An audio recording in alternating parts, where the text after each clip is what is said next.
So based on your request, we have also included customizations for the color and font size, as well as the label over at the bottom. So for example, if I like my numbers here to appear in purple, as you can see, I'll change it over here, and I want my font size on the pip value meter to be a bit bigger.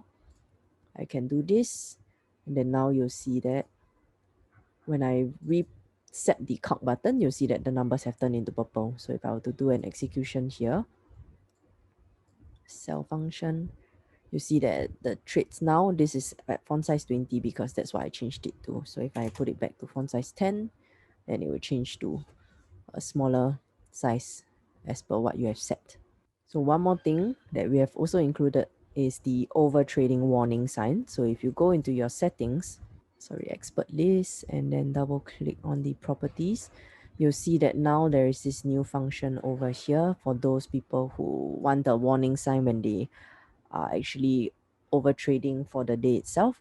You can choose to turn this on.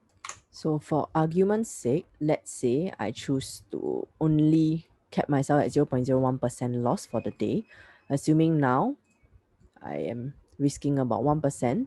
So this means that I will have exceeded my max daily loss. So this is the alert that will pop up if you do try to execute the trades. Warning, maximum daily loss exceeded. Do you wish to continue? So it's supposed to be really annoying. If you choose to overtrade or you choose to continue, obviously you can click this button here and the trade will execute as per your parameters.